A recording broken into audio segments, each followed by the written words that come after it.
Who's all going? You and Me and Amy. oh, really? Just the two of you? Yeah. Cool. Yeah.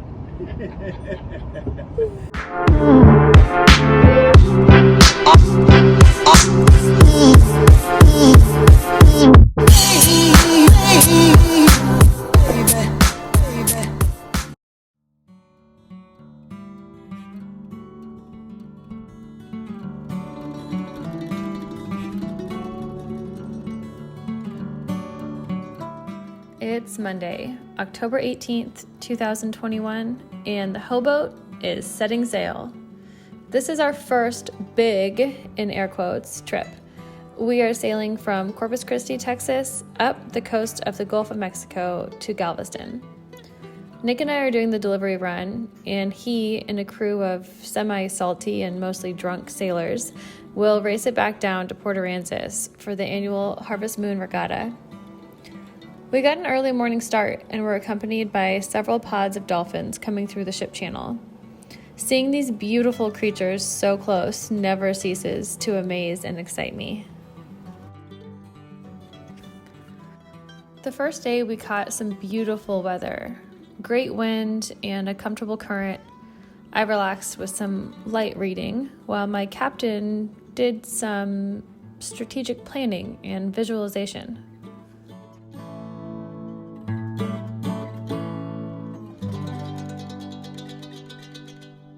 Once Nick was rested and upright, he adjusted the sails and put out a fishing line. Not long after, we got a hit. It was clearly something big. A bit earlier, we had seen a barrel-rolling jumping shark, and we're pretty sure that's who was on the other end of our line. Nick fearlessly fought and reeled that poor soul for a long time. Damn. Oh my God. But in the end, nothing. Okay, back to sailing.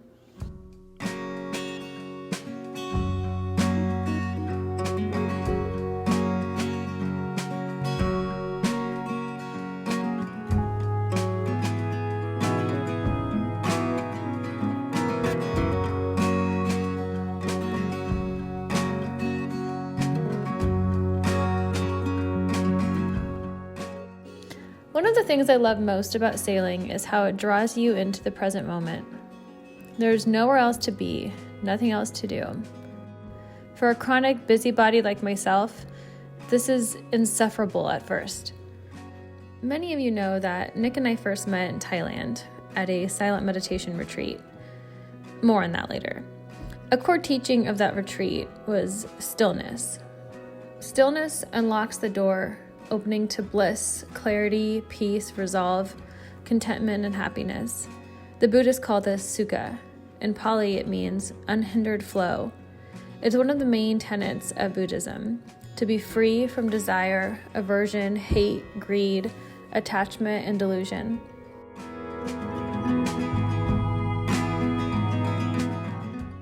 If you want a deeper, richer, more expansive experience on this earth, the way to get it is freedom. Freedom from the chains of expectation that have been thrown around us from a society that values status, power, and money. Freedom from shoulds. Freedom from comparison, judgment, obligation, and the idea that life should be a constant linear progression, up and to the right.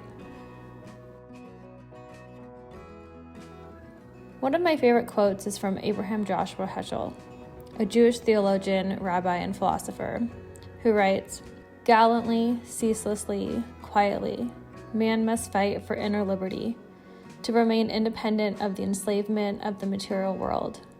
Inner liberty depends upon being exempt from domination of things, as well as from domination of people. There are many who have acquired a high degree of political and social liberty, but only very few are not enslaved to things. This is our constant problem. How to live with people and remain free. How to live with things and remain independent."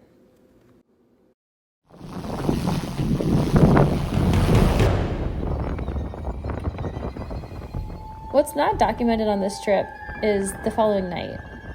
60-foot waves Okay, maybe not that high.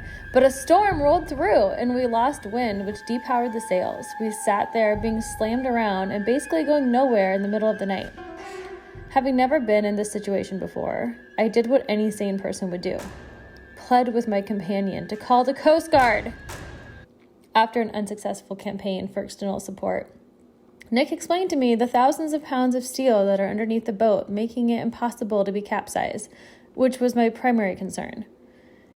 A few more insights on the physics and mechanics of the boat, I finally acquiesced and unclenched every muscle in my body that I had been holding. The storm eventually passed. It always does. The key is to observe everything with an accepting mind. Don't try to reconcile every loss, every emotion. Try instead to adjust to it. Experience every moment fully, and then let it go. I have a suspicious feeling that these practices are going to be essential for surviving life at sea. So, follow along with us and find out.